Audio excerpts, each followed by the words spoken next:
السلام عليكم ورحمة الله تعالى وبركاته. مرحبا بكم في هذه الحلقة الثالثة من قراءة الكتاب La sociologie de Erving Goffman من تأليف كل من Jean Nizet وناتالي Rigaud. Chapitre 3. Règles et rites. Après la métaphore théâtrale, découvrons un autre langage utilisé par Goffman, celui des règles et des rites. Comment décrire ces règles, ces rites à l'œuvre dans les interactions? Quelle est leur raison d'être? Que se passe-t-il dans l'interaction lorsque les règles ne sont pas respectées, lorsque les rites sont profanés? C'est à ces questions que s'attache ce chapitre et le suivant. Contrairement à la vision commune qui considère que les individus agissent selon leur nature, leur personnalité ou encore selon leur humeur, Goffman appréhende l'interaction comme un ordre social. Celui-ci comprend des règles que les individus doivent suivre s'ils veulent apparaître comme des gens normaux. Lorsqu'il s'intéresse aux comportements les plus infimes et plus ordinaires des individus, ce qui préoccupe Goffman, c'est de mettre en évidence les règles sous-jacentes qui structurent les interactions sociales. Pourquoi les règles sont-elles nécessaires? En présence d'autrui et du fait même de sa présence, nous sommes vulnérables au corps des autres, ainsi qu'aux objets qu'ils portent avec eux, qui peuvent agresser notre propre corps ou nos biens. Nous sommes également vulnérables aux paroles des autres, qui peuvent atteindre notre estime de nous-mêmes. Cette vulnérabilité est aussi une ressource dans la mesure où nous avons sur autrui le même pouvoir qu'il a sur nous. Il y a donc des possibilités et des risques inhérents à la coprésence corporelle. Comme ces éventualités sont très réelles, elles ont toute chance de donner partout naissance à des techniques de gestion sociale. La vulnérabilité de chacun dans l'interaction explique donc la mise en place d'un ordre normatif régulant celle-ci. En résumé, les règles sont nécessaires en tant qu'elles rendent possible le lien social. Goffman ne s'intéresse pas prioritairement au contenu des règles. En reprenant une distinction faite par Durkheim, il différencie les règles substantielles dont le contenu même a de l'importance, par exemple ne pas voler, et les règles cérémonielles dont l'objet peut sembler secondaire, voire insignifiant. On songe par exemple à ce qu'on appelle l'étiquette, mais qui permettent à un individu d'exprimer la valeur qu'il reconnaît à autrui et à lui-même. Goffman va étudier essentiellement les règles cérémonielles, considérant que derrière leur apparente insignifiance se cache le souci d'une valeur essentielle, le respect de la face des individus. Dès lors, le respect des règles s'apparente pour Goffman, tout comme pour Durkheim, à un rituel, c'est-à-dire à un acte formel et conventionnalisé par lequel un individu manifeste son respect et sa considération envers un objet de valeur absolue, à cet objet ou à son représentant. Dans l'œuvre de Goffman, la formulation des règles n'a été nulle part systématisée.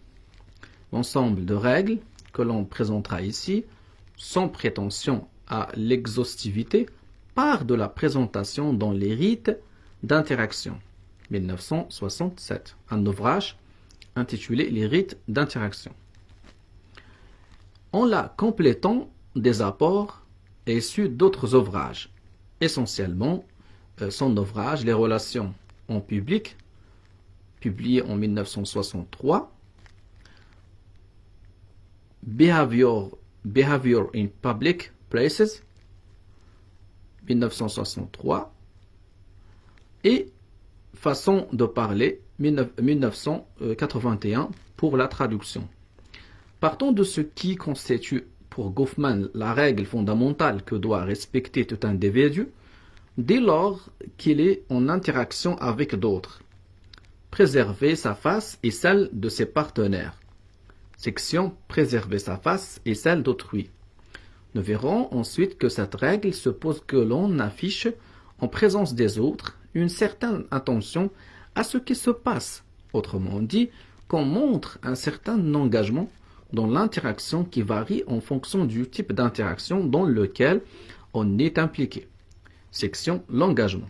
Enfin, nous interrogeons sur ce qui se produit dans l'interaction lorsque certaines des règles décrites précédemment se trouvent enfreintes. Nous parlerons des échanges réparateurs, section Les échanges réparateurs. Préserver sa face et celle d'autrui. S'il fallait désigner la règle la plus fondamentale de l'ordre social selon Goffman, ce serait sans doute la règle du maintien de la face. Il s'agit en fait d'une double règle. Dans toute interaction, il faut tout d'abord éviter de perdre la face. Goffman parle également ici de la règle de l'amour propre. Il s'agit ensuite de faire en sorte de préserver la face des autres. L'auteur utilise ici la notion de considération. Cette double règle conditionne toutes les autres. Toutes les autres y renvoient. La règle de la face constitue ainsi la condition de possibilité de toute interaction. C'est elle qui rend possible la création et le maintien du lien à autrui. Pour mieux comprendre la portée de cette règle, il est utile de définir la notion qui en est le pivot. On peut définir le terme de face comme étant la valeur sociale positive qu'une personne revendique effectivement à travers la ligne d'action que les autres supposent qu'elle a adoptée au cours d'un contact particulier. Ce que Goffman entend ici en parlant de ligne d'action, c'est l'ensemble des actes, verbaux ou non-verbaux, par lesquels l'individu exprime son appréciation de la situation et par là même de lui-même et des autres interactants. Précisons que la ligne d'action n'est pas nécessairement intentionnelle. Toutefois, comme les autres supposent qu'il existe une intention chez l'individu, celui-ci est tenu de prendre en considération l'impression qu'ils ont à cet égard. En vertu de cette règle fondamentale de la face, chacun a généralement le droit de suivre la ligne de conduite qui est la sienne et le devoir d'accepter celle des autres. Cette acceptation mutuelle n'est pas nécessairement sincère. Elle peut être feinte. Ainsi, lors d'une conversation par exemple, les participants accepteront d'émettre sur le moment des opinions avec lesquelles ils ne sont pas nécessairement d'accord afin de ne pas blesser l'amour-propre d'un partenaire. Cette acceptation de convenance a un effet conservateur sur la rencontre. Il en résulte en effet que tout le monde se tient à la ligne d'action. Si quelqu'un modifie radicalement sa position, il se discrédite et il en résulte une certaine confusion. On retrouve ici formulée au travers de la métaphore du rite une des exigences soulignées à propos du jeu des acteurs en représentation. Il faut que se stabilise une définition commune de la situation et à travers celle-ci de la valeur des acteurs en présence. On peut se demander en quoi la préservation de la face, en particulier dans sa dimension d'amour propre, peut constituer une contrainte pour l'acteur. Chacun, en effet, ne se plaît-il pas à soigner son ego? Goffman montre pourtant que la contrainte est bien réelle. Dans tous les cas, alors même que la face sociale d'une personne est souvent son bien le plus précieux et son refuge le plus plaisant, ce n'est qu'un prêt que lui conse la société. Si elle ne s'en montre pas digne, elle lui sera retirée. Par les attributs qui lui sont accordés et la face qui lui font porter, tout homme devient son propre geôlier. C'est là une contrainte fondamentale. Même s'il est vrai que chacun peut aimer sa cellule. S'il s'agit bien d'une règle potentiellement contraignante, comment prévenir les écarts de conduite? Pour Goffman, c'est l'attachement émotionnel à notre face et au respect de celle-ci par autrui qui va jouer ce rôle. Lorsque la face proposée par notre ligne de conduite est acceptée par autrui, nous nous sentons légers, sereins, bien dans notre peau. À l'inverse, lorsque notre face est rejetée par autrui, autrement dit, lorsque nous faisons piètre figure, nous nous sentons humiliés, honteux, rougissants, etc. De même, nous ne pouvons assister à la déconfiture d'autrui sans nous sentir mal, être gênés à sa place. Dans le prolongement de son analyse du lien émotionnel à la face, Goffman a consacré tout un chapitre des rites d'interaction à la notion d'embarras. Chaque fois que le moi qu'il projette est mis en danger au cours d'une interaction, indique l'auteur, l'individu ressent de l'embarras. Signe de son attachement à sa face et au respect des règles de l'interaction. Cette analyse de l'embarras est à relier à ce qu'on a dit au chapitre précédent de la fausse note. Elle est une des conséquences de celle-ci au plan émotionnel. Il ressort de tout ce qui précède que la face n'est pas, pour Goffman, un attribut relevant de l'intériorité de l'individu. Elle est diffuse dans le flux des événements de la rencontre.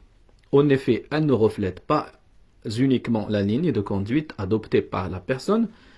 Elle est fonction de l'interprétation que les autres en feront, de l'interprétation que la personne fera de cette interprétation, et ainsi de suite, potentiellement au unième degré. La face ne dépend donc pas seulement du comportement de l'individu, elle n'apparaît que lorsque les divers interactants cherchent à estimer les valeurs qui s'expriment dans l'interaction. De là provient le caractère diffus de la face selon Goffman. Un travail de figuration ritualisé. Pour assurer le respect de leur propre face et de la face de leur partenaire, les interactants s'engagent dans un travail que Goffman appelle la figuration, face work in English. La figuration suppose que l'on part à tout risque, à tout incident susceptible de compromettre la face d'un des participants de l'interaction. On peut ainsi changer de sujet de conversation lorsqu'on vient d'aborder un thème qui se révèle potentiellement compromettant pour autrui ou dans un aveuglement par délicatesse. Feindre ne pas remarquer les gargouillis de son estomac ou de celui d'autrui, etc.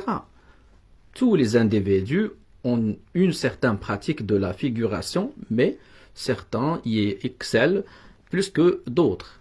On dira d'eux qu'ils ont du tact, du savoir, du savoir-faire, de la diplomatie, de l'aisance, etc.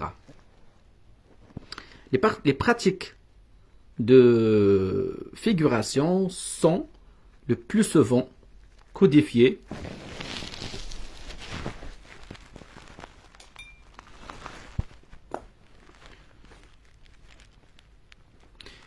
Les pratiques de figuration sont le plus souvent codifiées comme le sont un pas de danse ou un coup dans un jeu. Elles sont aussi ritualisées. Goffman n'utilise pas ce dernier terme à la légère. La ritualisation du travail de figuration renvoie au fait que l'enjeu de ce travail est un objet sacré, à savoir la face. Se référant aux travaux anthropologiques de Durkheim, Goffman montre en effet comment, dans le contexte du monde contemporain, réputé pour sa sécularisation, l'individu est devenu la valeur sacrée par excellence. Parce qu'il est sacré, l'individu peut aussi être profané. Tout rite peut produire un rite inversé, une messe noire, par lequel on peut faire injure à la sacralité de la face d'autrui ou de la sienne propre. La profanation, comme la sacralisation, passe par des codes sociaux standardisés. Par exemple, tirer la langue, faire des grimaces, proférer des injures, elle-même standardisée. La profanation de la face d'autrui va se vont de pair avec la profanation de soi. S'arracher les cheveux, s'étendre longuement sur des infirmités en présence d'autrui sont à la fois des autoprofanations et des injures faites à autrui. Ceci montre la liaison très forte qu'il y a entre les deux dimensions de la règle. Manifester sa considération à autrui est un moyen très sûr pour préserver son amour propre. De même, se tenir de façon convenable est la meilleure façon de ne pas faire injure à la face d'autrui. Tenue et déférence. Les notions de tenue et de déférence sont expliquées pour la première fois dans l'ouvrage Les rites d'interaction, puis reprises ensuite entre autres dans l'ouvrage Les relations en public et façon de parler. Il s'agit au fond d'une reformulation plus opérationnelle de la double règle de l'amour-propre et de la considération. En effet, l'amour-propre, autrement dit le souci de ne pas perdre la face, s'exprime dans la tenue, c'est par le maintien, le vêtement et l'allure, que l'on va devoir manifester aux autres les qualités qui sont les nôtres. La considération, c'est-à-dire le fait de protéger la face des autres, se manifeste quant à elle par la déférence. Il s'agit d'exprimer dans les règles à un bénéficiaire l'appréciation portée sur lui ou sur quelque chose dont il est le symbole, l'extension ou l'agent. La déférence prend deux formes. Une forme négative d'abord, à savoir les rites d'évitement, qui enjoignent de ne pas violer la sphère idéale d'autrui ou encore ses territoires. Une forme positive ensuite, les rites de présentation qui prescrivent de petits échanges par lesquels se manifeste la considération réciproque, salutation, félicitations à l'annonce d'un heureux événement. L'engagement. Un aspect fondamental de la figuration est ce que Goffman appelle l'engagement, qu'il définit comme le fait de maintenir une certaine attention intellectuelle et affective, une certaine mobilisation de ses ressources psychologiques pour l'objet officiel de l'interaction. Dans toute interaction, un certain niveau d'engagement est requis, ainsi qu'un soutien à l'engagement des autres. On retrouve la double composante de la règle fondamentale de l'interaction, visant soi-même et autrui. Le thème de l'engagement a été retravaillé à diverses reprises par Goffman, que ce soit dans les rites d'interaction, ça veut dire dans son ouvrage Les rites d'interaction, comment se comporter dans les lieux publics ou encore des façons de parler. On détaillera ici les formes prises par cette règle dans les différents types d'interactions distingués par l'auteur, la conversation, les occasions sociales et les relations publiques non focalisées. Ceci nous permettra de présenter les spécificités de chacun de ces types d'interactions.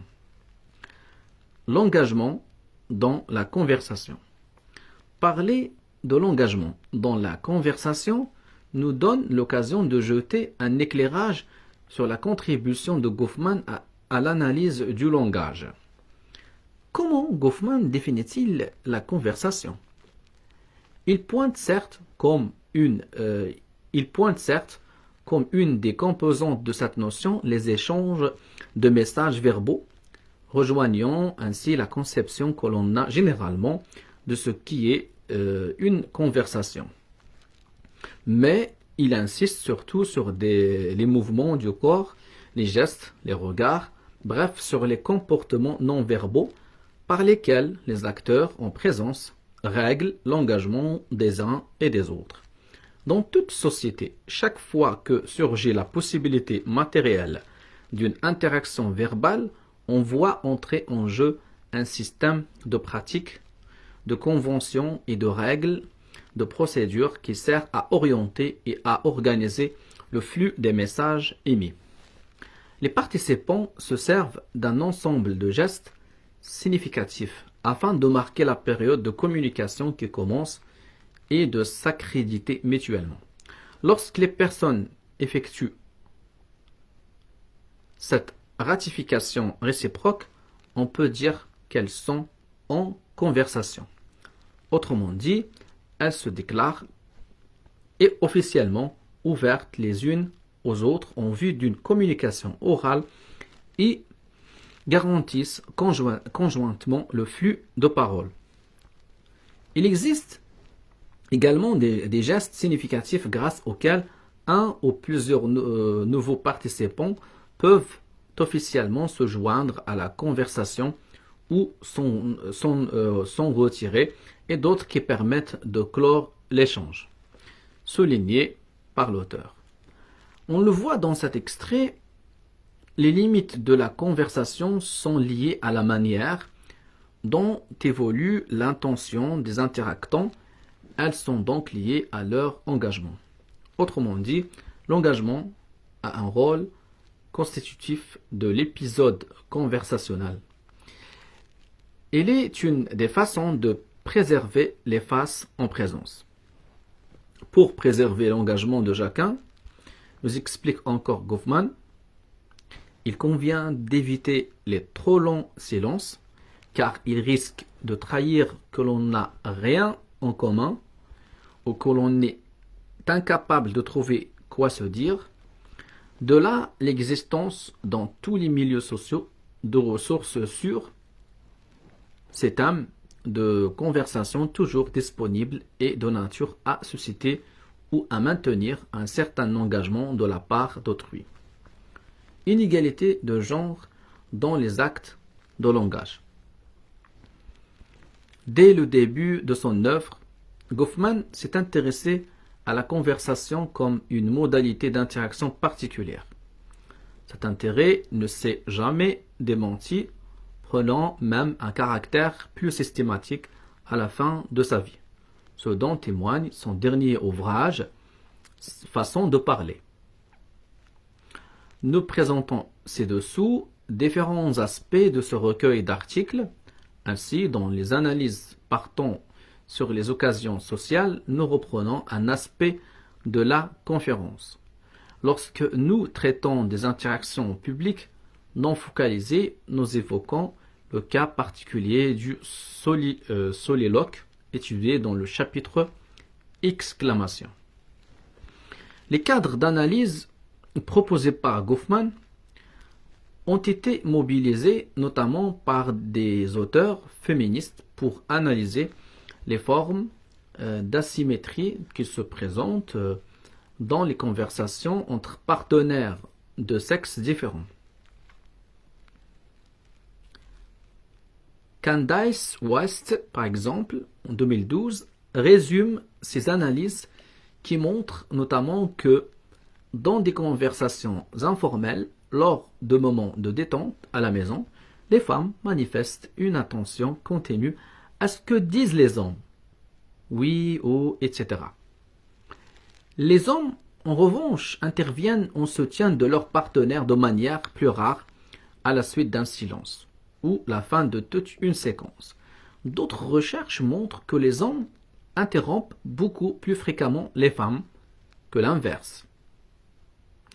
Selon les auteurs, ces différences sont à la fois des manifestations de l'inégalité entre les sexes, mais aussi des manières de réaffirmer cette inégalité.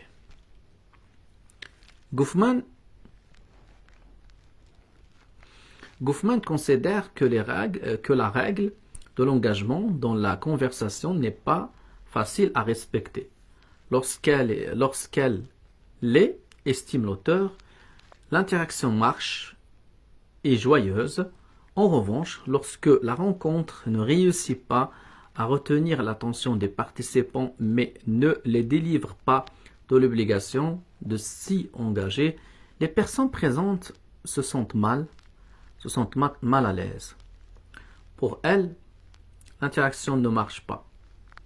Celui qui engendre régulièrement le malaise pour lui-même ou pour les autres et qui ne cesse de détruire les rencontres est un mauvais interactant. Il risque d'avoir un effet si funeste sur la vie sociale qui l'environne qu'on pourrait aussi bien le nommer une mauvaise personne. Remarquons ici que Goffman nous livre dans ce texte une des clés de sa conception de l'identité, la qualité d'une personne, telle que la reconnaissent les autres, et la qualité d'une personne est fonction de sa capacité à respecter les règles de l'interaction. On retrouve aussi dans cet extrait le lien entre, d'une part, le respect ou le non-respect des règles, et de l'autre, les émotions tantôt positives, comme la joie, tantôt négatives, comme le malaise. Enfin, on retrouve, à propos de l'engagement, les possibilités de simulation qui traversent l'œuvre de Goffman et qui l'on a déjà commenté à propos de la métaphore du jeu, chapitre 2, section les acteurs stigmatisés. Ainsi, il est certes possible pour un acteur de simuler l'engagement, mais comme la simulation est difficile à réussir entièrement, elle fournit surtout aux autres acteurs le message que l'on simule l'engagement, ce qu'ils peuvent interpréter comme une marque de tact ou de cynisme.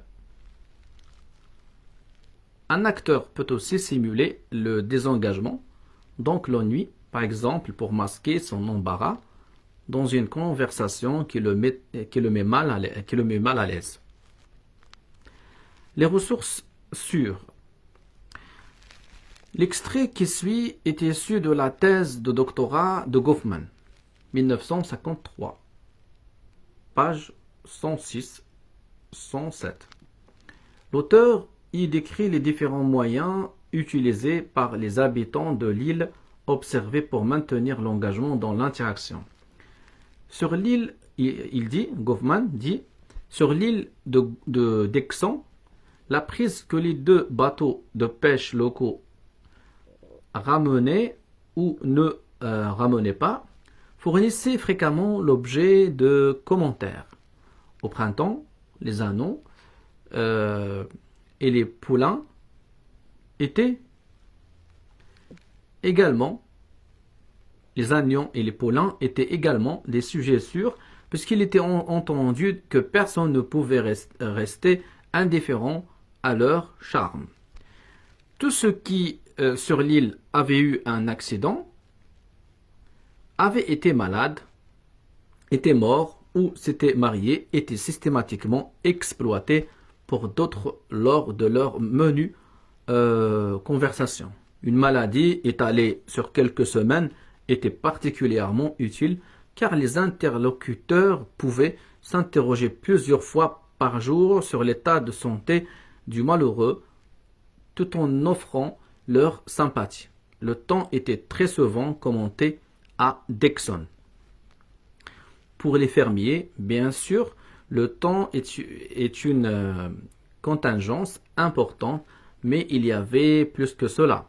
Si le temps était mauvais, ce qui était habituellement le cas, les commentaires minimisaient cet aspect des choses et insistaient plutôt sur le fait que le locuteur ne se laissait pas abattre. Ce qui donnait, lors des plus laides journées, des échanges du genre, par exemple, fait pas très beau, bien, c'est un temps terrible, pas très bon pour les patates. Non, c'est pas ça. Chaque fois que de tels dialogues se produisaient, les participants semblaient réaffirmer leur loyauté aux conditions régnant sur l'île et aux personnes qui y restaient. L'engagement dans les occasions sociales. Donc, comment se conduire dans les lieux publics? Son ouvrage, intitulé Comment se conduire dans les lieux publics, Goffman définit une occasion sociale comme une affaire sociale, une entreprise ou un événement d'une certaine ampleur, limité dans le temps et l'espace et typiquement facilité par un équipement fixe. Les occasions sociales ont généralement un agenda défini à l'avance. On y trouve aussi des préposés chargés de gérer certains aspects de l'interaction. L'ouvreuse de cinéma, le sacristain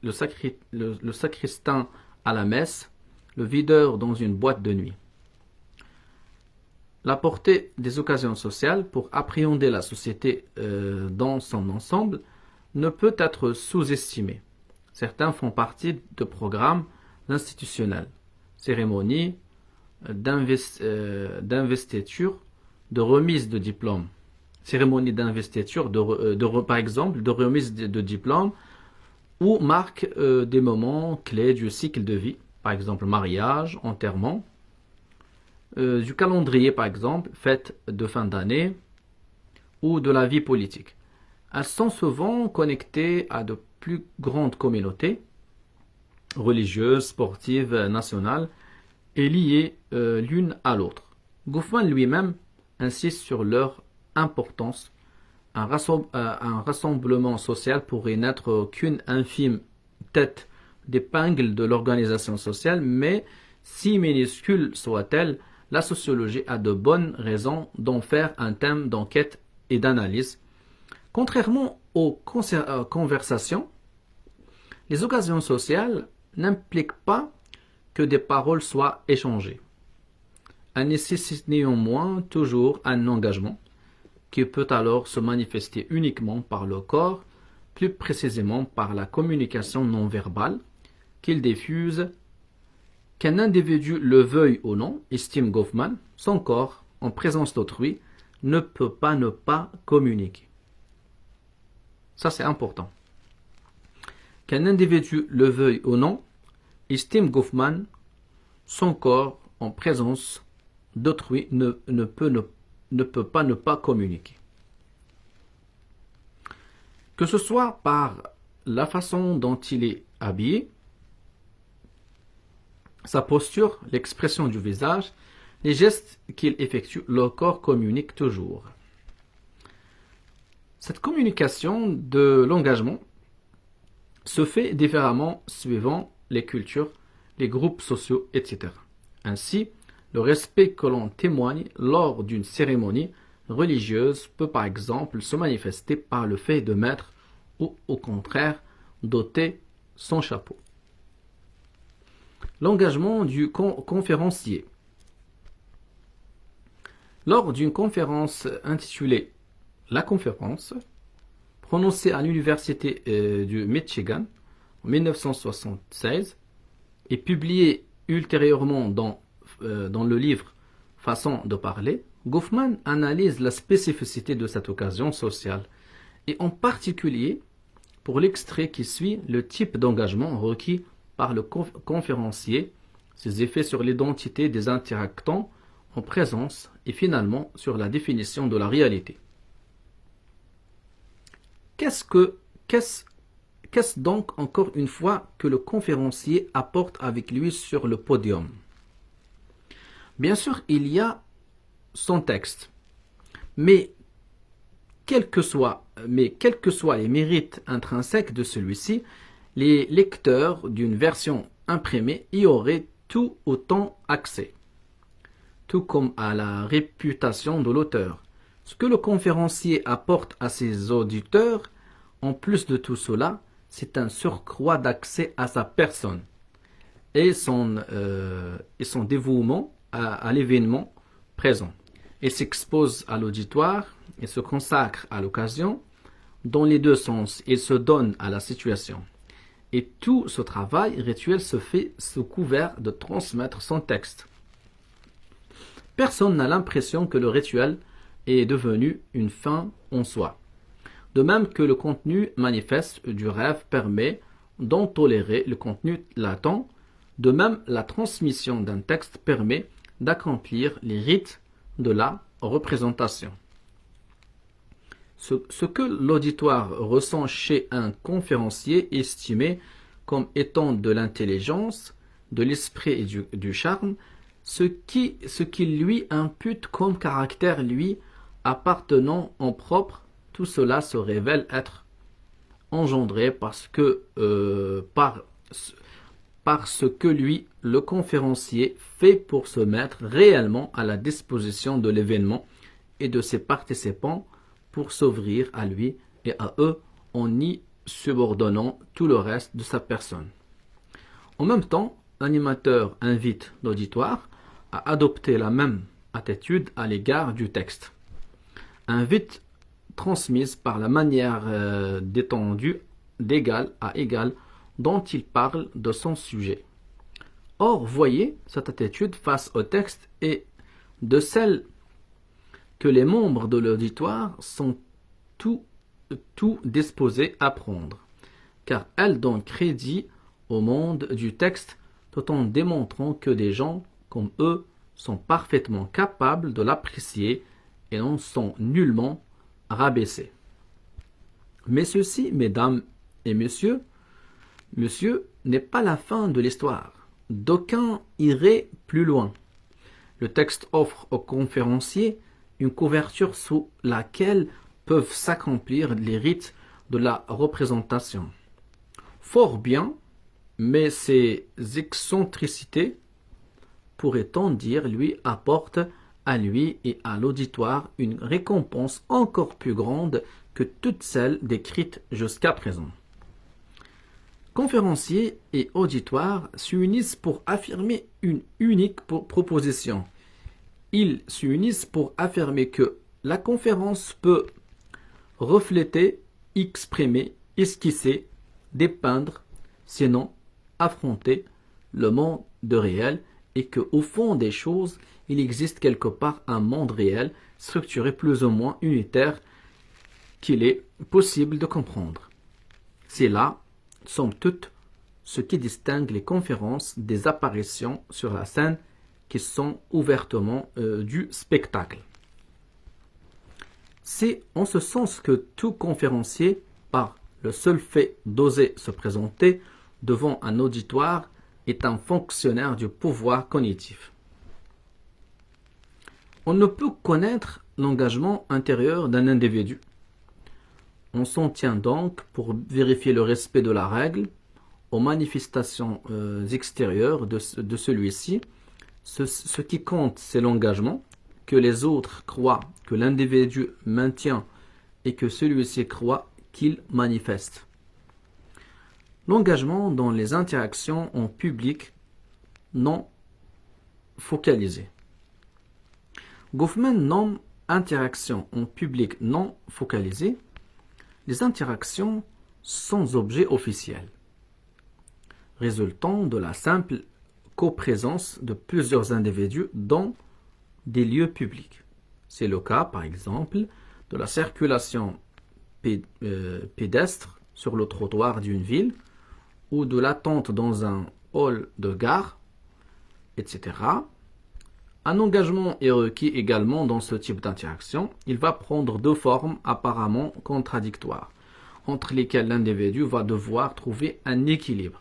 Il s'agit tout d'abord de porter une attention raisonnable à la situation, à ce qui s'y passe déjà ou à ce qui pourrait advenir. Comme par exemple un risque de collision ou une demande de renseignement.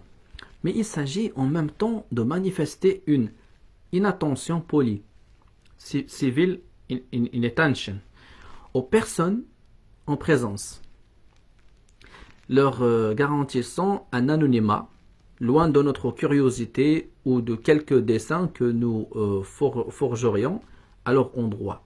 Dans ce type d'interaction, la règle d'engagement prend donc à la fois la forme habituelle d'une exigence d'attention, d'accessibilité à autrui, et la forme paradoxale de l'inattention, mais une inattention calculée comme forme suprême de la délicatesse à l'égard d'autrui. Le type d'engagement requis se pose de trouver la manière d'être en public qui dise à la fois la courtoisie et l'indifférence. Ainsi, par exemple, la lecture est permise dans une salle d'attente ou un transport public, parce qu'on a moins besoin d'attention pour être attentif à la circulation pédestre, mais pas en y étant absorbé au point de rire tout seul, ni de marmonner ce qu'on lit. Être ivre, ravassé, somnolé, être débraillé sont reconnus conventionnellement comme des symptômes démontrant le manque d'attention à la situation.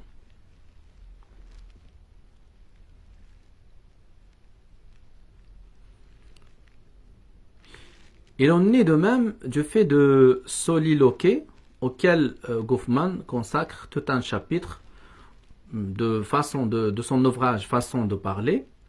À l'inverse, d'envisager un inconnu avec insistance contrevient à l'inattention polie qui est attendue dans les interactions non focalisées. Alors que les vendeurs sur la voie publique et autres mendiants vont exploiter le canal ouvert par le minimum d'attention polie qui leur est porté pour entamer un échange qui n'était pas désiré. Les stigmatisés, en revanche, devront souvent subir le malaise produit par des regards trop insistants qui leur rappellent que leur apparence s'écarte de la norme sociale. Pour ces failles,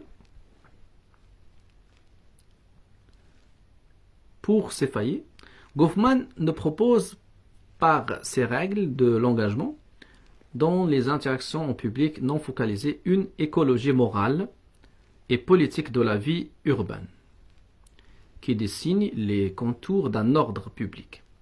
Celui-ci n'est-il pas davantage concrétisé par la peur et le retrait, le souci de préserver les libertés négatives plutôt que par l'élan vers autrui et le sens de la solidarité? C'est ce que pense Gaët Viau, 2006, qui, en menant des observations ethnographiques dans les rues de Paris, a constaté chez les citadins plus d'égards vis-à-vis d'inconnus que le minimum d'attention requis attendu dans la perspective goffmanienne. Après avoir présenté les règles qui, selon Goffman, structurent les interactions, on peut observer que l'objet de ces règles n'est pas toujours le même. Des règles de tenue et de considération aux règles d'engagement, on est passé d'obligations visant directement la face à un ensemble d'attentes liées à la situation, ce qu'il faut sauver. C'est moins la face que la situation et avec elle l'ordre social. Les échanges réparateurs. Dans les relations en public, un chapitre décrit les échanges qui ont cours dans une interaction dès lors qu'une des règles décrites ci-dessus se trouve enfreinte. Dans les relations en public, un chapitre décrit les échanges qui ont cours dans une interaction dès lors qu'une des règles décrites ci-dessus se trouve enfreinte. Lorsqu'un tel incident a lieu, il est essentiel de rétablir l'ordre. Ceci ne se fait pas essentiellement en identifiant et en sanctionnant le coupable, ni même en se mettant à respecter scrupuleusement toutes les règles qui s'appliquent dans la suite de l'interaction. La réparation s'opère par un échange dans lequel, tout d'abord, le fonceur manifeste qu'il a un rapport correct aux règles et donc au minimum qu'il est conscient de l'offense et que, d'une certaine manière, la faute doit être considérée comme exceptionnelle, comme hors cadre. L'offensé ensuite manifeste qu'il accepte la réparation et l'échange peut se poursuivre ainsi jusqu'au retour à un certain équilibre. Les formes que prennent ces échanges réparateurs sont hautement ritualisées. Ce sera par exemple la succession de « excusez-moi »,« je vous en prie », etc. ou l'échange de cadeaux, de visites, etc. Pour Goffman, ce type d'échange est fondamental dans le cadre de nos interactions quotidiennes. En effet, si l'on regroupe les échanges réparateurs dont il vient d'être question et les échanges de salutations renvoyant à ce qu'on a appelé plus haut, section, préserver sa face et celle d'autrui, la différence en couvre d'un point de vue quantitatif une grande partie du contenu des relations interpersonnelles. Mais c'est surtout d'un point de vue qualitatif que ces deux types d'échanges sont importants. Ils constituent les courts rituels que les individus accomplissent à l'égard d'autrui. Ces petits rituels remplacent les grandes cérémonies dont les dieux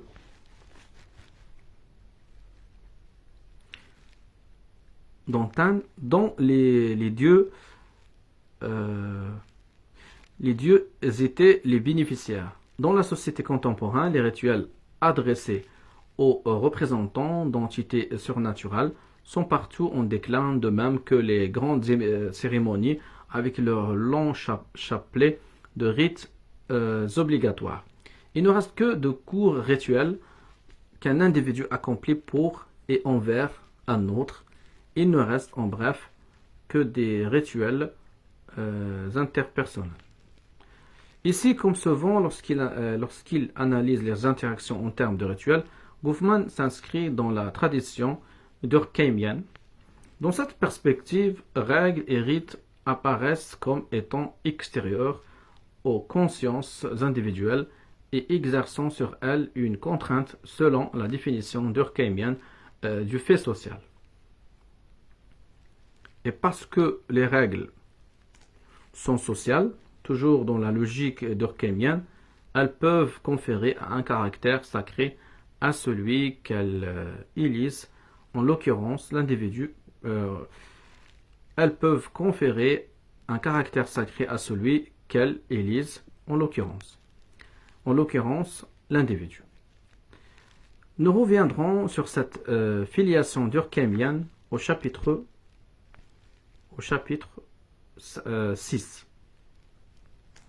Voilà, je viens de terminer la lecture du chapitre 3. Dans la prochaine séance, je vais lire le chapitre 4 intitulé « Le non-respect des règles et la question de la folie ».